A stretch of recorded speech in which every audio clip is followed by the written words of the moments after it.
Hello Inters, it's Lauren here from Razzmatazz, and I'm setting you another extension task for your learning this week.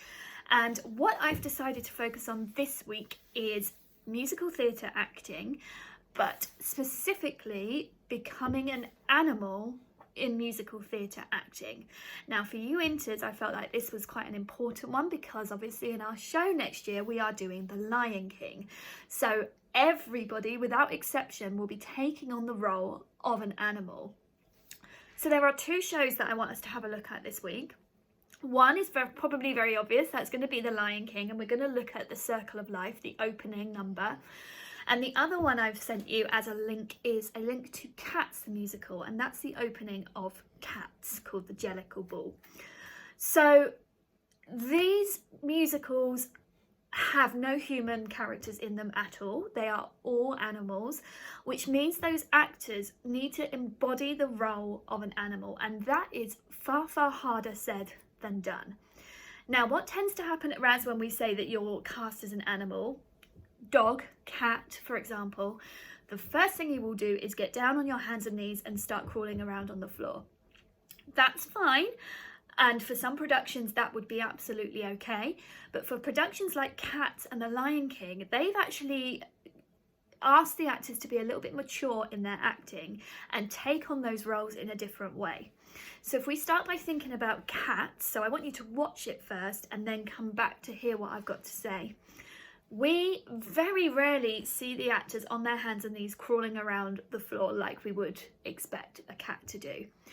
Instead, they have taken the way a cat moves, the type of movements they do, the way they use their bodies to fuel their interpretations of characters.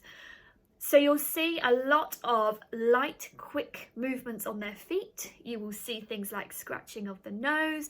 You will see long stretching out movements, arching of the back.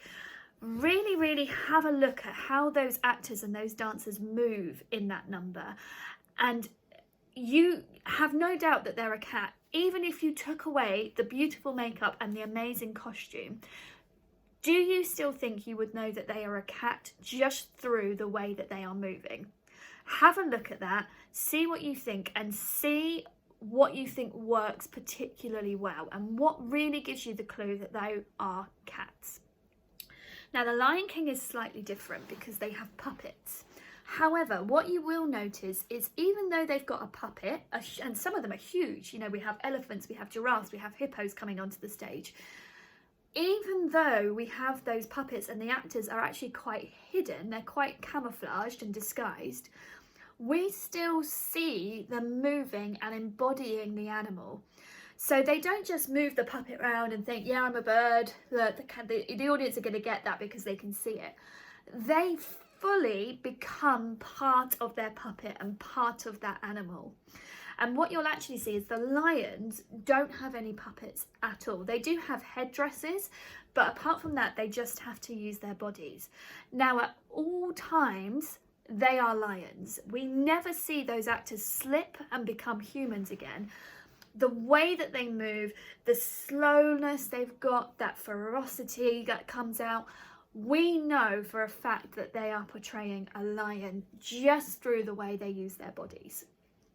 So that's my little analysis task for you. I want you to watch both of those clips and have a look at how the actors and dancers embody an animal without needing to go down on their hands and knees and crawl around and woof or meow. Have a look, see what you think, send me any questions if you've got any, and then my task to you would be to pick an animal. It could be one that you're playing in The Lion King, or it could be something completely different, and have a go at embodying them. And what actors tend to do that is watch the animals a lot. So actors in The Lion King or Cats would have taken a lot of time to do their own research, watch how those animals move, analyse it, and put it into their own bodies. So there we go, this week's task, musical theatre acting, becoming an animal. Have fun, and I will see you next week. Bye.